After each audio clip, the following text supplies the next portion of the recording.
I'm Greg Williams. I'm going to talk about the loss of my 2.5-year-old granddaughter, Reagan, my sunshine, and the healing journey that began when she left us.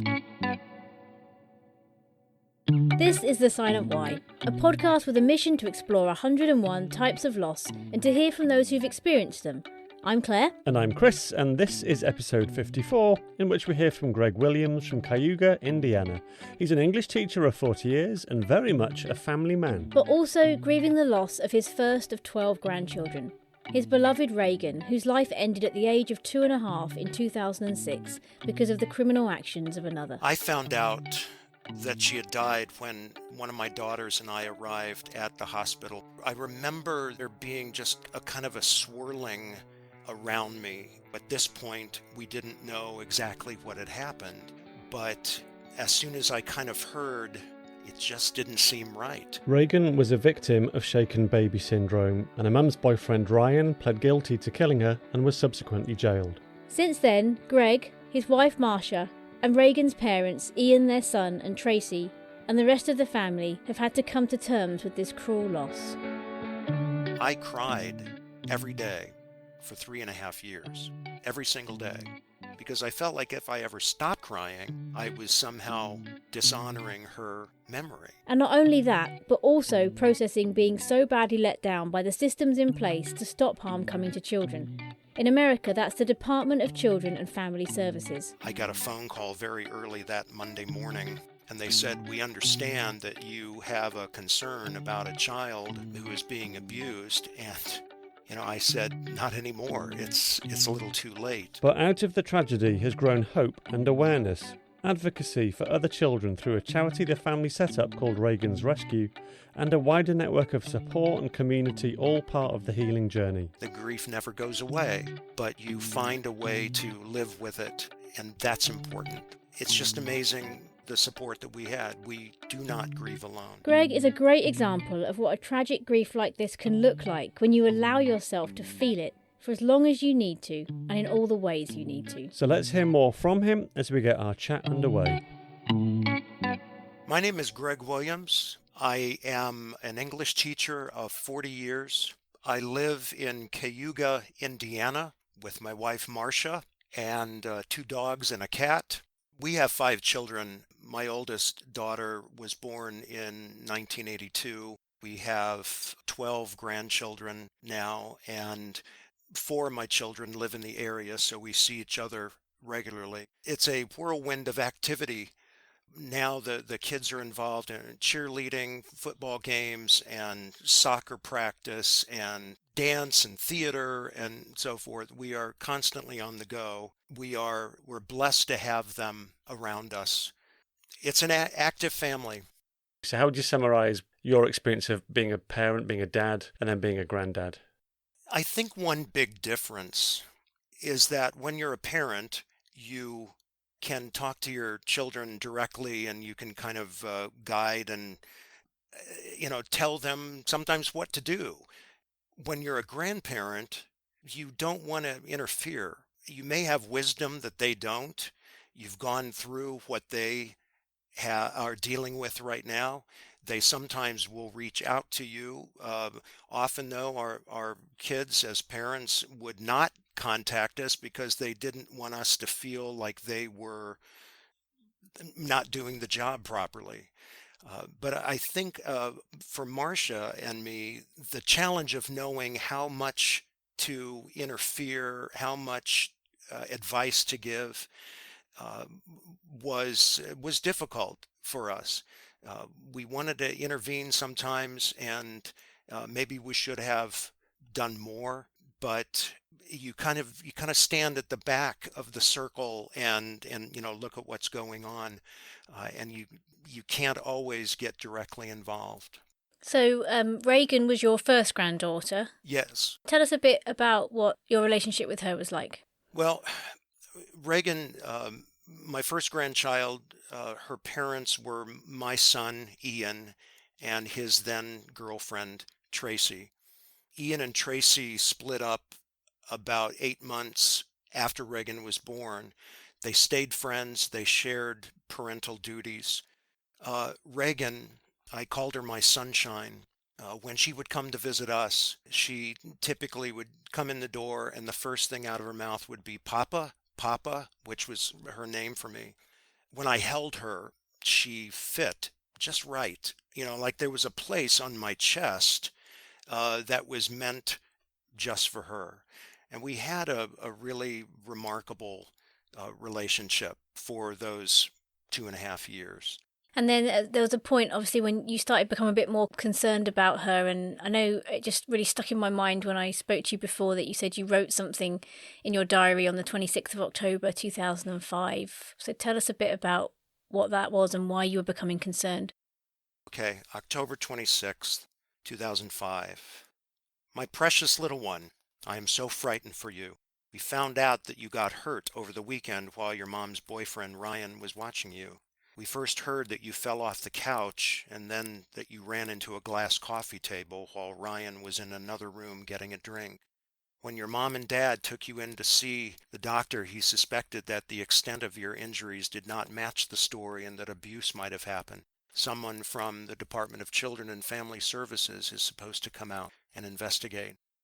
I'm writing about this now because my heart is breaking. My little Reagan is injured, and I want so much to hold you and sing to you and read to you and play together. Anything to keep you from harm. You have been the light of my life. I've been your papa, and I want you to be healed and happy. I never realized how tough being a grandpa was. On Monday, you have to go in for an extra procedure, a kind of x-ray to make sure you have no skull fractures. I want so much to be there. Although Tracy tried, living on her own financially, it was kind of difficult. And eventually she moved in with a new boyfriend. And that is when we started noticing like signs of abuse and so forth. We sought help from the Department of Children and Family Services on several occasions.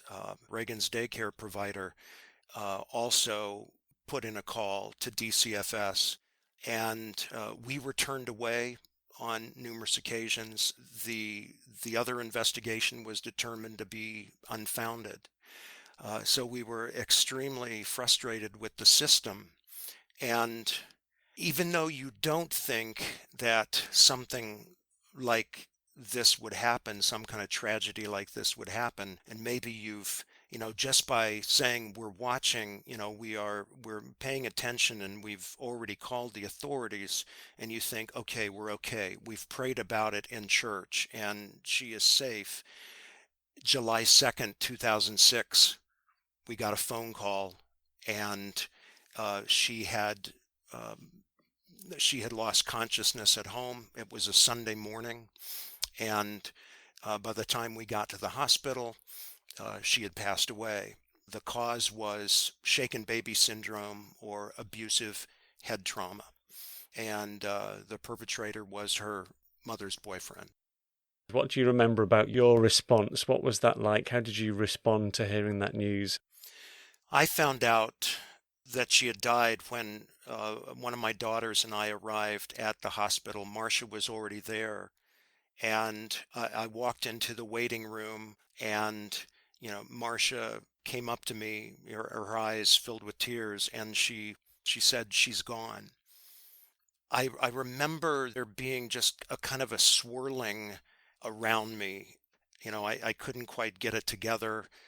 I tried using one of the hospital phones to call my dad, who was a United Methodist pastor and, also just a very wise man, still instructs me and teaches me by example.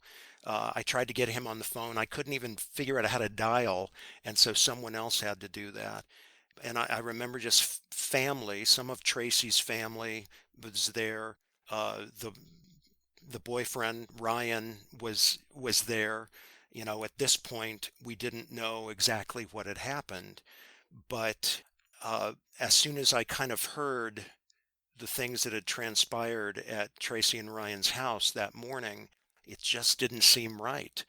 And the police showed up too at some point, and I felt the need to go up to the police officer and say, I hope you will check out his story, referring to Ryan. So the police came. Several of us had to go into a room to be interviewed. And I also happened to mention that I had kept a journal for Reagan from when she was very young, just writing down all the things that happened in her life and so forth, with the intent of giving the journal to her on her 18th birthday. And I happened to mention the journal, and the police officer said, can you go get that? And I brought it back, showed him. I said I didn't want to hand it over because there were things in it about the abuse that we had seen. I wanted to tell it honestly, but I did ask, can I make copies of this and give you the copies? And he said okay.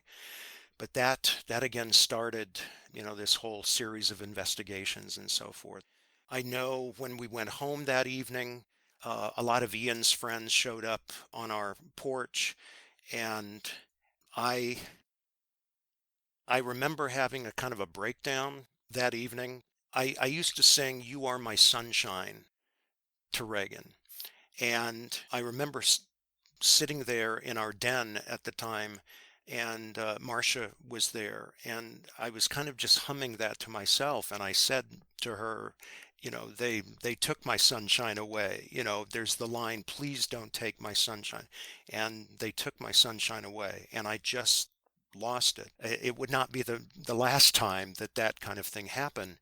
But I also said to her, I don't know, I had to get this clear in my head, I guess. I said, I've been writing this journal to Reagan. What do I do with it now? Is it okay to continue writing to her? And I did. And I've ended up with like 4 volumes of journals, and I continue to write to her.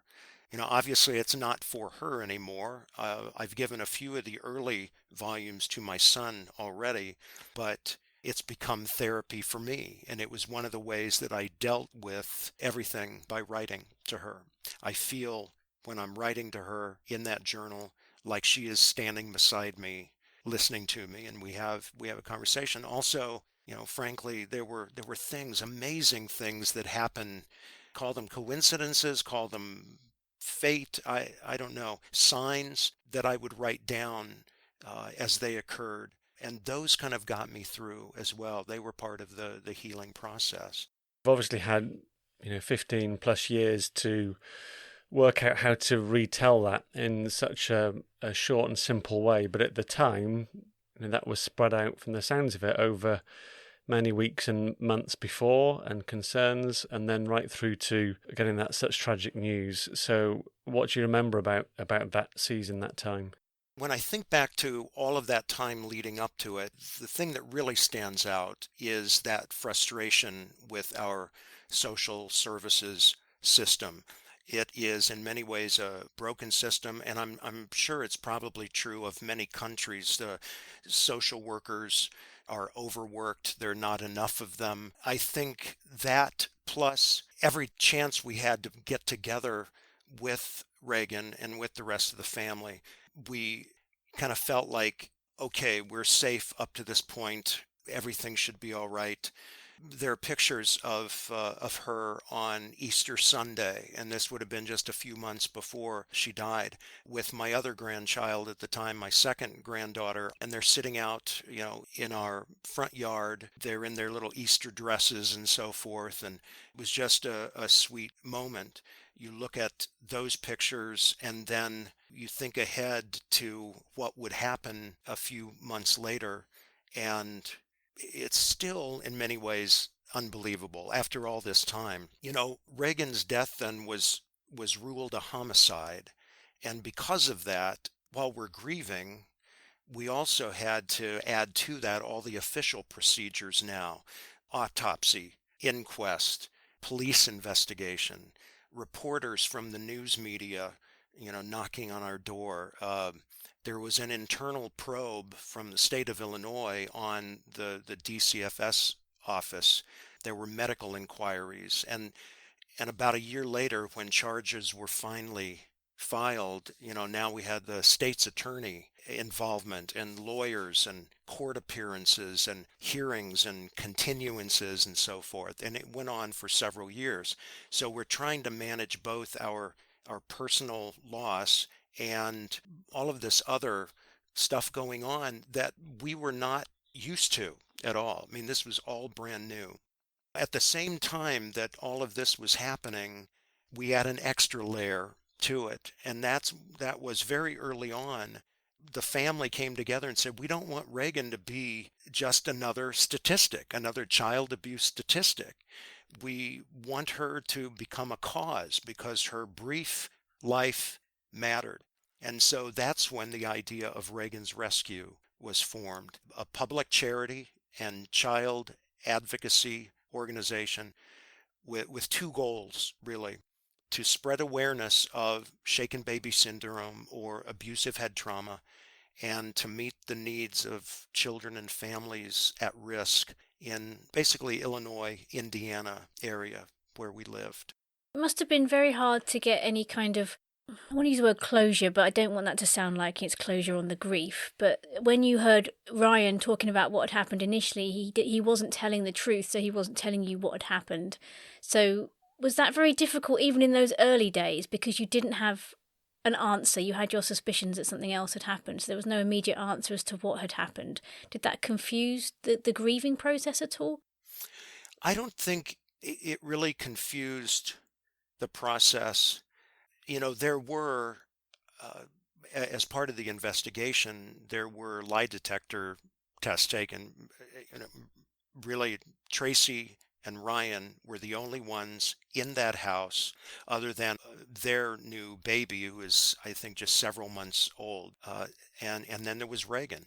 And so obviously it was one or the other. When the lie detector tests were taken, Ryan failed miserably.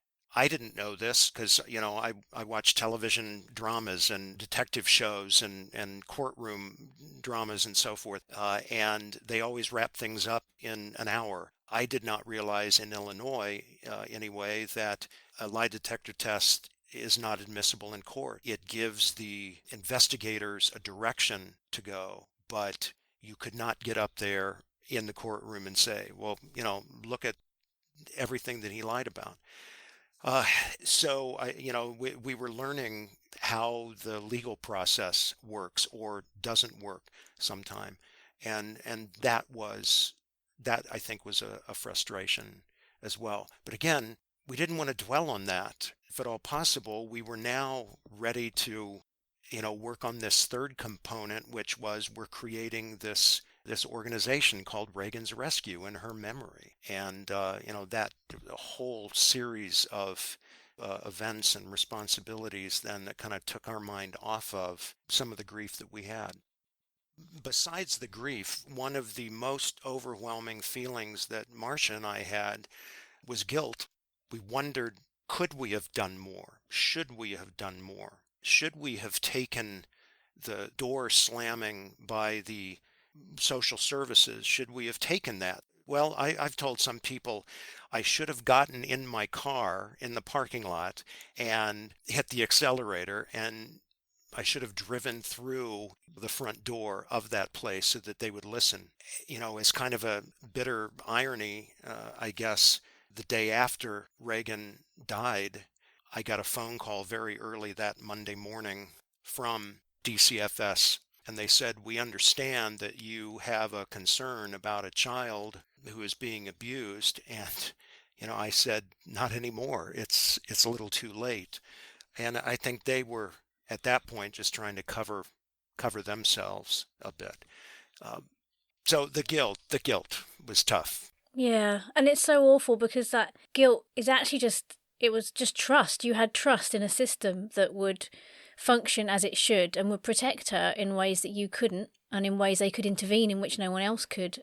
It's so awful that you get left with those feelings, and I'll know that there's nothing anyone could say to make you take that away. I'm sure you've had 100 people tell you you shouldn't feel guilty about it, but it doesn't make any difference if you're feeling that, and it's sad that they let you down so badly. That's right. And I really did not know that's what it was like. To be honest, and we do take some responsibility for this, the way that it's set up here, I don't know about where you are, but that if you have suspicions of abuse, you are supposed to call a hotline, and it's supposed to be anonymous, but they ask you for your name and number so that they can call you back later on. We were afraid that if we did too much, that it would somehow affect our relationship with Tracy, with Tracy's family. We were concerned for Reagan, but we were afraid that, somehow if they found out that we were the ones who called in, that we would lose access to her. And, of course, unfortunately, that's what happened anyway. Some years later, my dad, my son Ian, and I went to Springfield, Illinois.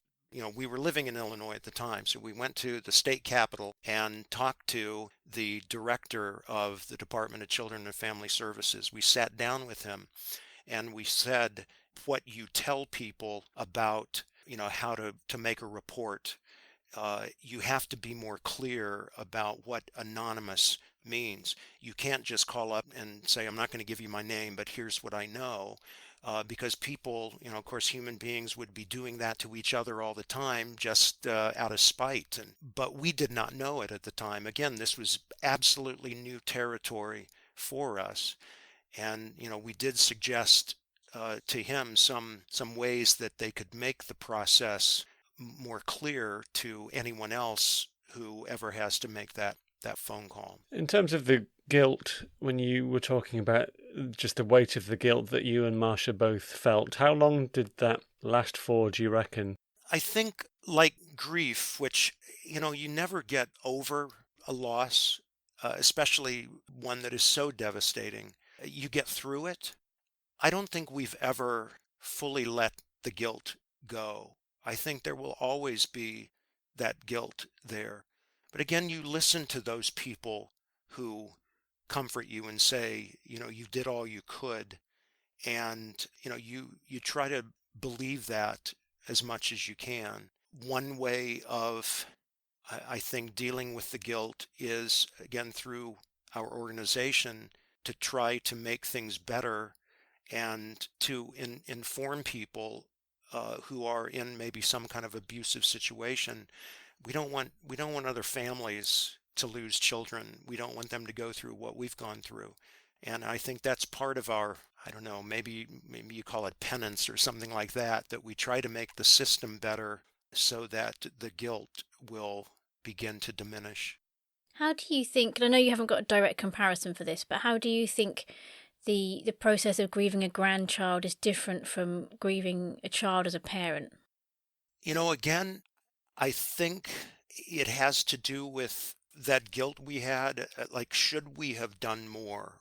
Maybe we should have been more direct and not chosen our words so carefully. Again, we tried not to upset our children. We try not to do that ever in giving advice to them. But sometimes I think, maybe if we had been more direct with them, that maybe things would have turned out a little differently. I think that's a difference. I will also add that, and I'm speaking, I think, just for me, that because I had such a wonderful relationship with Reagan, that there were times when I felt like I was the only one who was suffering, like I was suffering the most. And I had to remind myself, no, you're the grandfather. You are married to her grandmother. She had another grandfather and grandmother. She has aunts and uncles.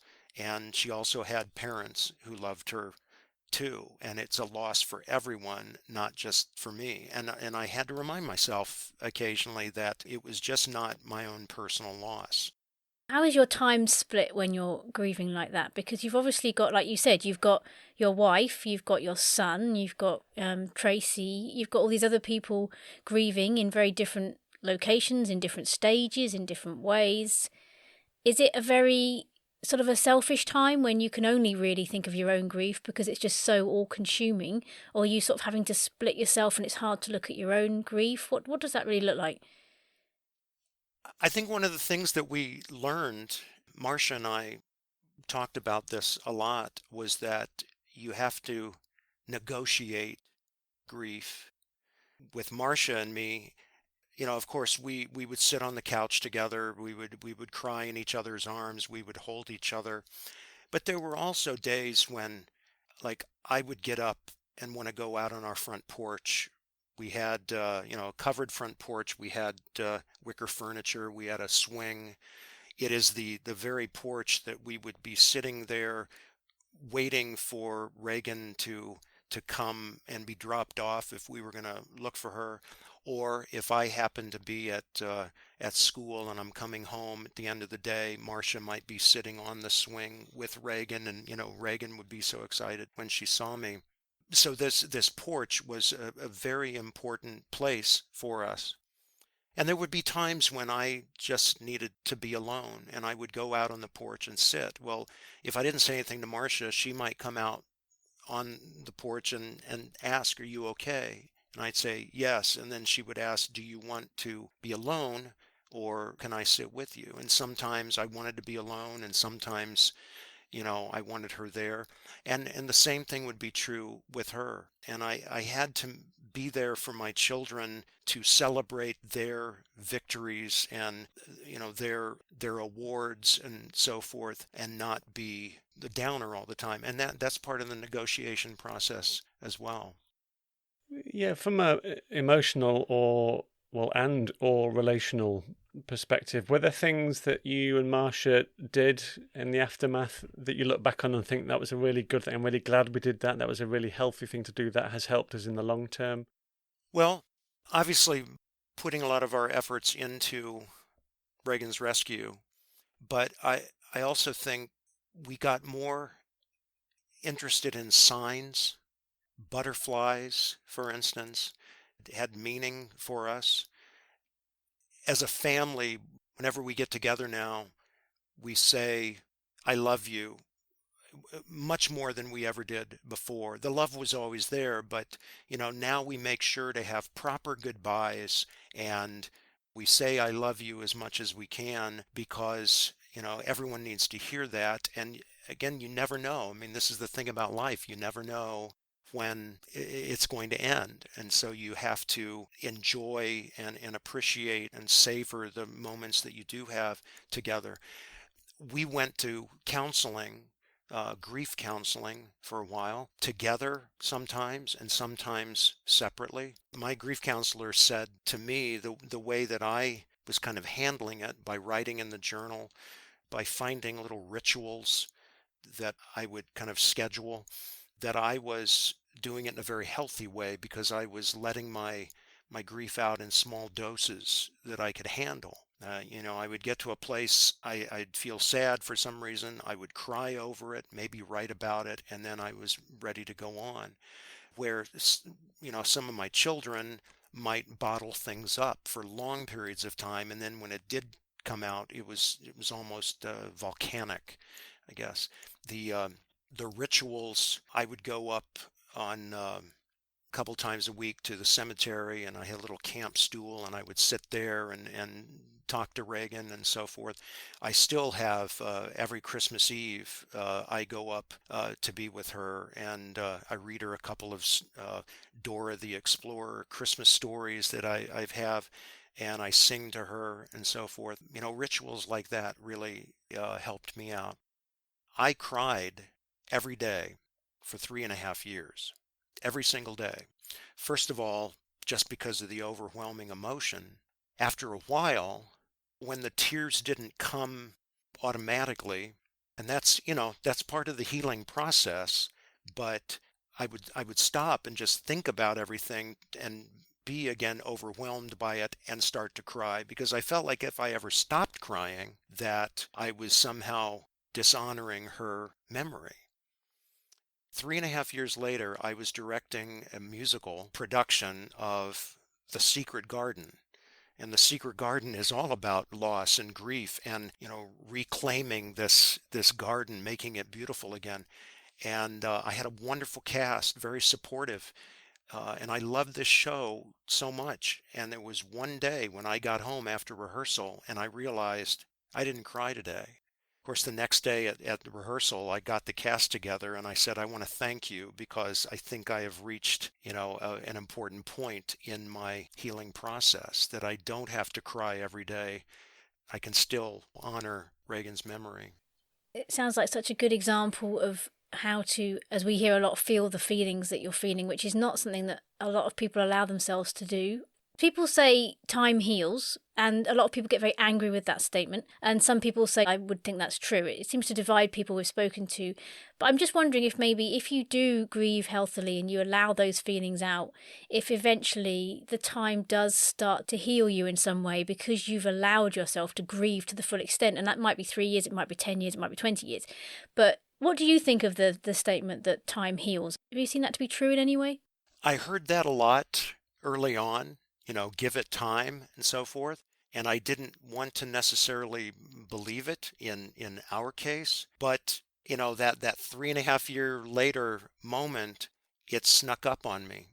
Again, I realized that tears were harder to come by. I was almost having to make them happen for a while. And then that one day, suddenly I didn't cry at all. Maybe it slipped my mind. Maybe I was very busy with work and with going to play practice. But I do believe that. Again, it never goes away. The grief never goes away, but you find a way to live with it. And that's important. We've heard it said a few times since doing the podcast, which I hadn't really heard before much, was that grief is just love and it's just not having a place to go. But, we never say love goes away. So why would grief go away? It makes sense when the two are linked so closely that it would stay with you.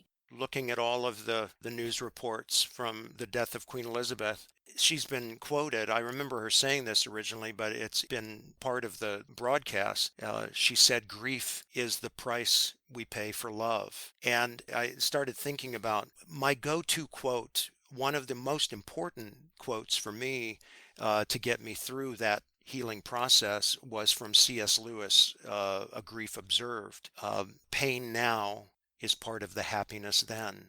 That's the deal. And I have shared that with so many people, friends who have lost their pets, for instance, friends who have lost relatives, and I shared that with them. That's kind of my mantra because it's been so true for me, and it's guided me through a lot of this as well. But I love how he ends that with "that's the deal," because it's what life is. We would like to have a carefree life of happiness and peace, but we've kind of insulated ourselves from so much of the danger out there with our homes and our security systems and so forth. The danger is still there, and there's a lot of new danger that we've managed to create in the meantime. So the pain is going to happen, and we have to realize that we enjoy the happy times now, but when we grieve, it's almost a celebration of the happiness that we had.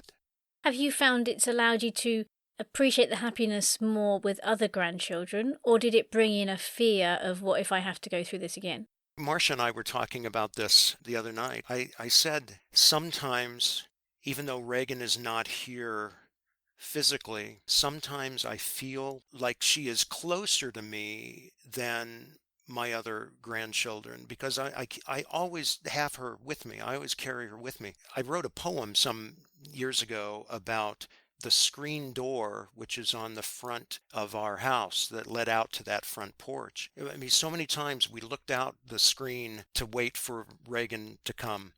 And, one day I'm standing there looking out at that place that had been so special. And I thought, that screen door, you can look through the screen and see life all clear.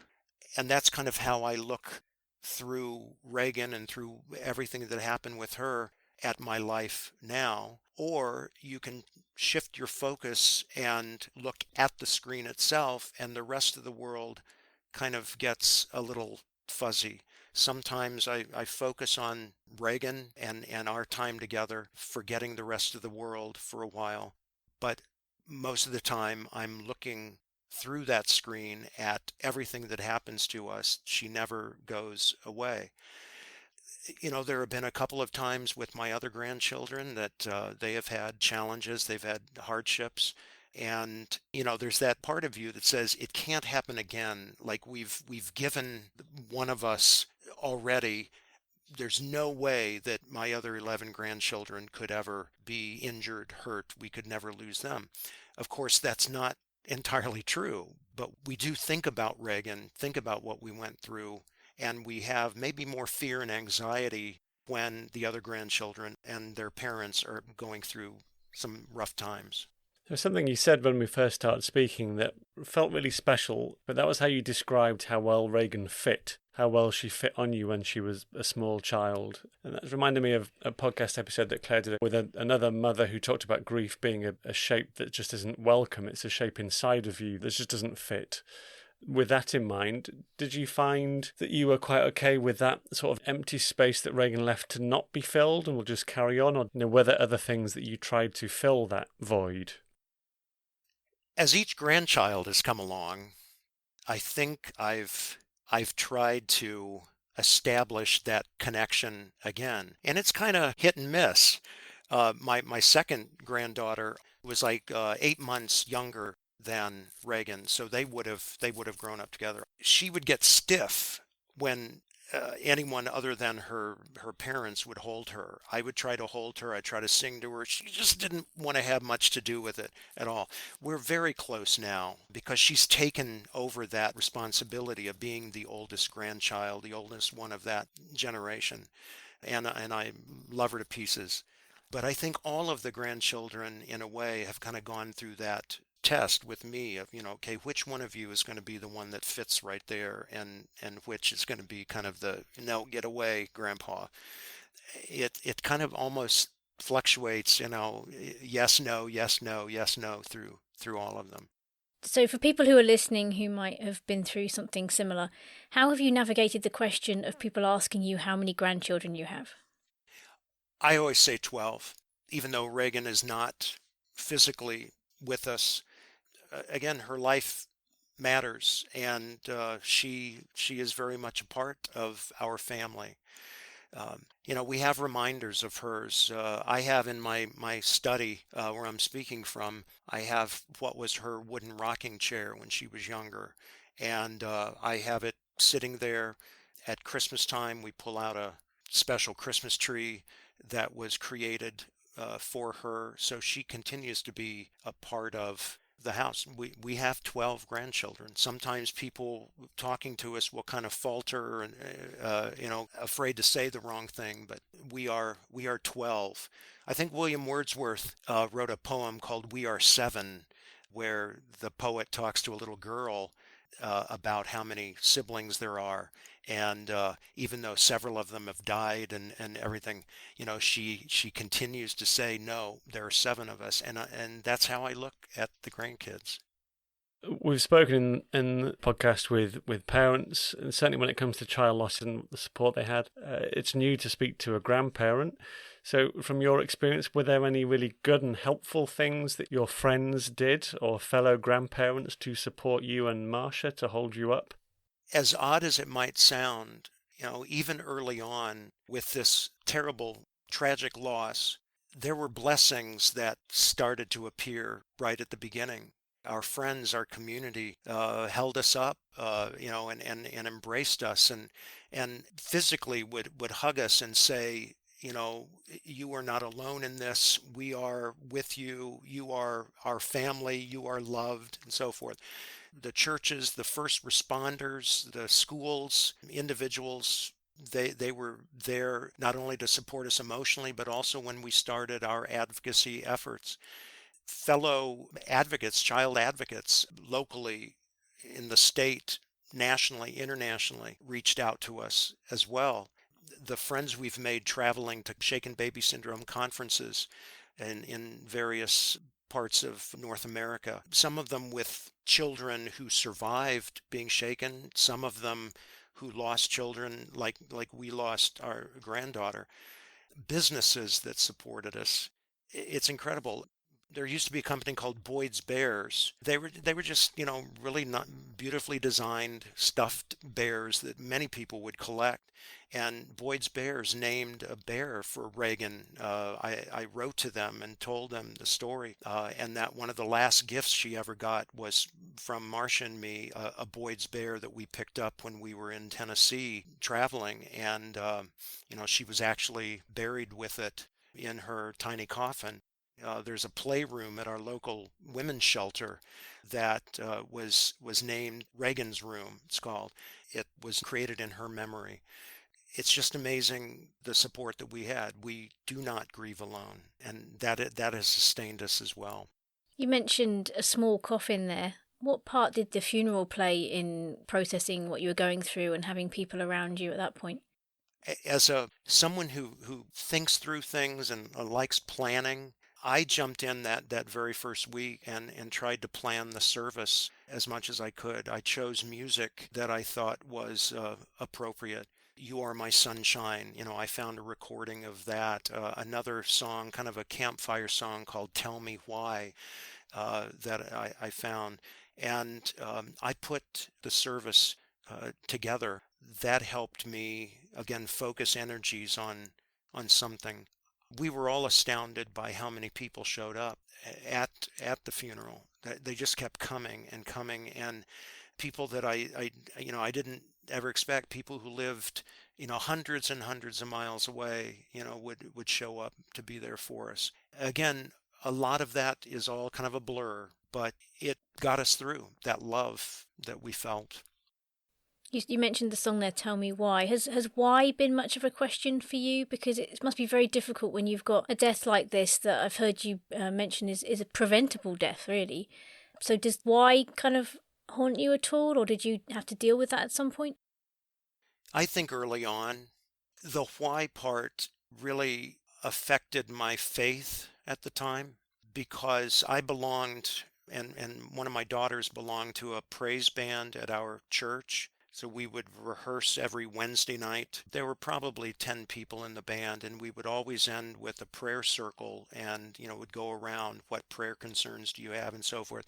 And for weeks and weeks and weeks, months and months, I would always bring up Reagan, especially when there were new signs of abuse. And, so prayers would go up for her to keep her safe. And then she ended up dying. My faith was rocked. We tried to go back to church because she died on a Sunday morning. And it was difficult going back to church, being there, knowing that an earlier Sunday when we were here at church, that was going on. So one by one, everyone kind of dropped away from going to our church. As good as those people were and as loving and supportive as they were, we just couldn't do it anymore. I mean, we would go in there and halfway through the service, one or two of us would have to get up and leave.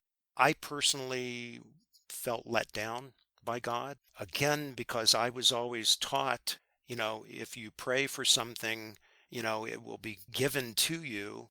And, my dad, again, the pastor, has taught me all my life that sometimes when you pray for something, you may not get the answer that you want or the answer when you want it, but there will be an answer eventually, and you have to sometimes give it time. You have to kind of wait it out a little bit. I had a lot of shouting matches with God, private shouting matches. We prayed to you. Why didn't you save her? Why couldn't you intervene?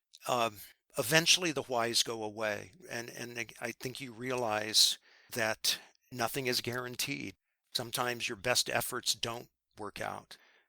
As hard as it is to admit that, that you can't ask why forever because there aren't going to be any new answers. I'm just hoping for some kind of reunion with her eventually. That gives me hope. Well, you mentioned hope there. Has that been a big part of your journey, and when did that start? I think when we began Reagan's rescue, putting our loss into something good, creating something that would help other people out. I really believe that that's how our family operates. Just a little side note that Ian and another daughter, since Reagan died, they have both become social workers. They have gone into the very system that let us down, and they are doing a wonderful job, both of them, at trying to make things better. That's what we're like.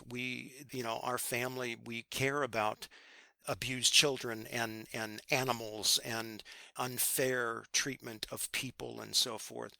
So that's where the hope is, that little things we can do will make the world a little bit better place. And then with Reagan's Rescue in mind, setting that up, and I have no experience, I imagine it's difficult with an effort or a charity that revolves around preventative measures. It's very difficult to actually measure the success of that. What to you is proof of the fruit growing because of the charity's work, or the results that you say we're doing a good job here? You're absolutely right that you don't know how it's going to affect. You just have faith that your message, however it's gone out there, whether it's been billboard or advertising on the side of a bus or radio, public service announcement, or someone coming to one of your discussions, you hope that it will make a difference, to get the word out, to spread the word. And I believe it has. We have heard from people over the years. We have this logo. One of the earlier things that we did was create a logo for, to use on posters and business cards and everything. It's a silhouette of a little girl. Looks very much like Reagan might have looked. And she's standing with her hand out, and there is a butterfly just kind of hovering over her hand. I don't know whether she's letting the butterfly go or whether she is ready to catch the butterfly to save it. But we have had so many people say, "Oh, Reagan's Rescue, oh yes, that's the girl with the butterfly." So it's out there. In the 10 years after losing Reagan, there were occasionally a new story of a child being shaken.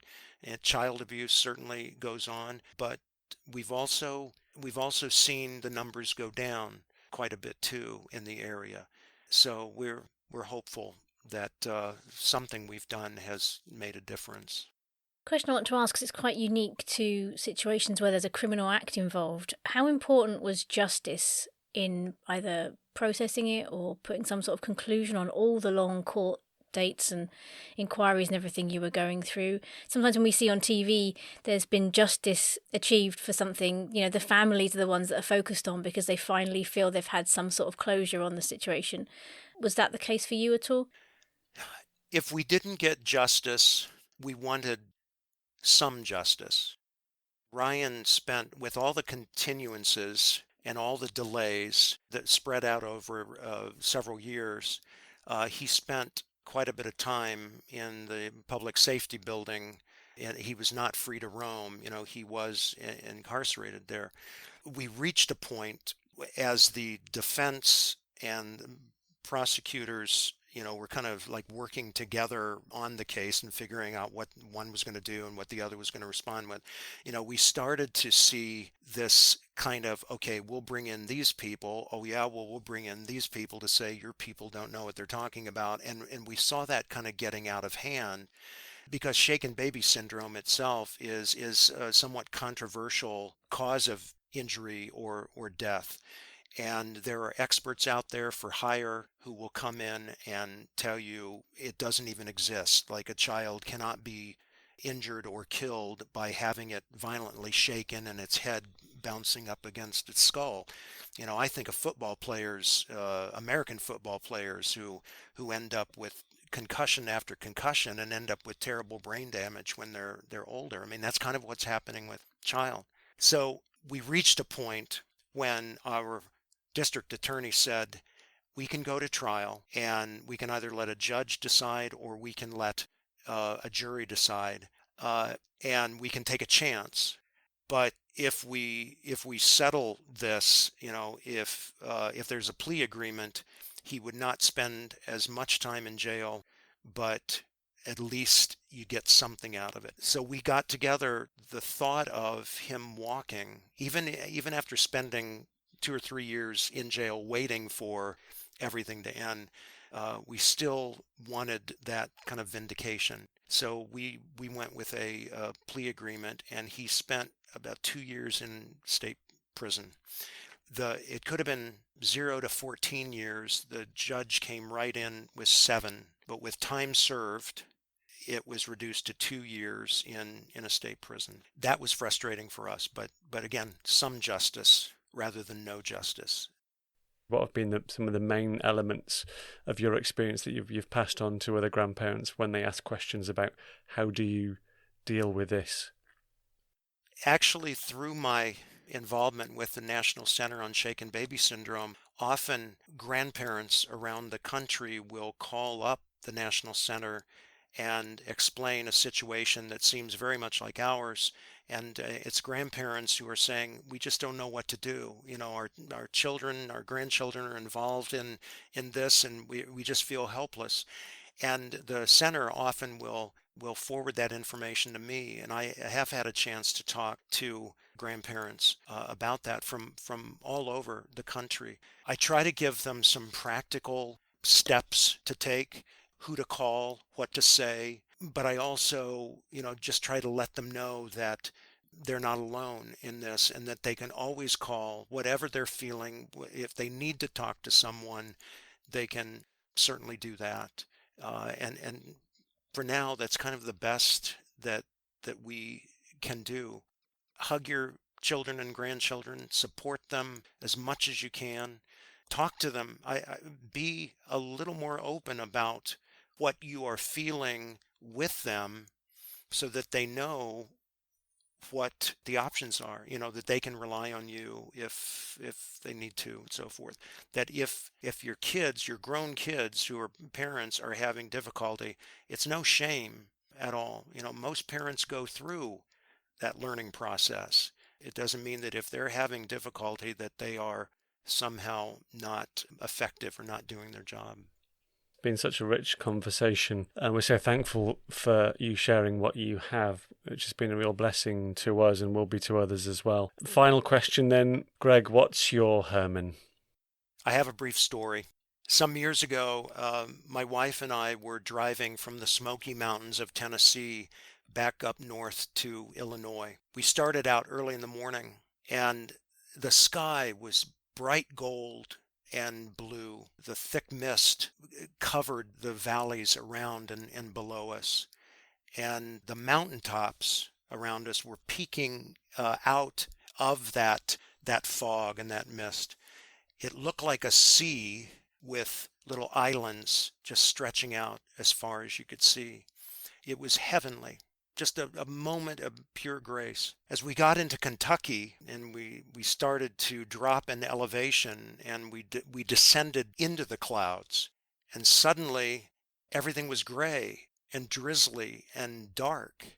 And I remember having this epiphany that I realized that when one is like really enveloped in grief and depression, that you have to remember that light is still up there, that light of hope, healing, wholeness. It's not very far away. It's still there. It hasn't gone away. It's still there. It is still a wonderful life, despite the difficulties that you go through. That's my Herman. It's still a wonderful life. It's so true. And yet to find and grasp that truth amidst the hurt and pain of grief and loss can be so hard, especially when death comes so suddenly and prematurely, mixed into a preventable loss that contains feelings of guilt and all the complexities that brings. Greg's journey with grief has been a great example of what it can look like to face the pain and the tears on a daily basis, letting the grief flow through you for as long as it needs to, while time works its intricate job of healing. And that path will be very different for every loss, every person, and every grief. Thank you, Greg, for sharing your story and all you've learned along the way. Maybe you'd like to read more about Reagan, or Shaken Baby Syndrome. You can do both of those at reagansrescuefund.com. Or you can purchase Greg's book containing his journal entries, and we'll put links to these in the show notes. And for more about Claire and myself, have you found us on social media yet? We're at The Silent Why Pod, or check out our website, which is thesilentwhy.com. We're handing over to Greg for the final word of this episode, and he kicks it off with a Luna Lovegood quote from Harry Potter and the Order of the Phoenix. Things we lose have a way of coming back to us in the end, if not always in the way we expect. Reagan keeps coming back to us. Reagan continues to rescue us in our efforts. She's still very much a part of this world and this family.